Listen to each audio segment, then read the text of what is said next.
Hello friends, welcome to Creative Medicine. In this lecture, we will learn about So,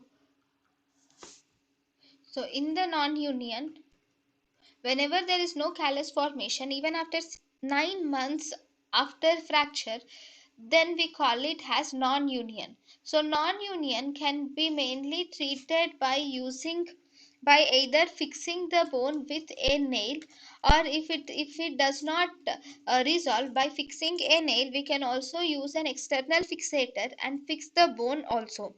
And if it is not possible, then we can do a bone grafting can be done.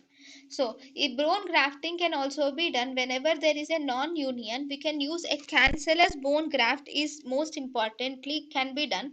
So if you were asked what is the most common site of bone grafting, most common site of bone grafting is iliac crest followed by tibia, whereas the best site for cancellous graft is posterior superior iliac spine because of the percutaneous location. Because it is located just below the skin, posterior superior iliac spine is the best site for cancellous grafting.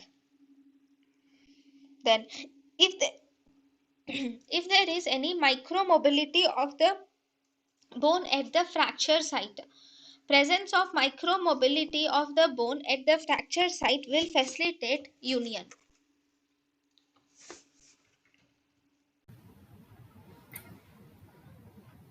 thank you and thank you for watching.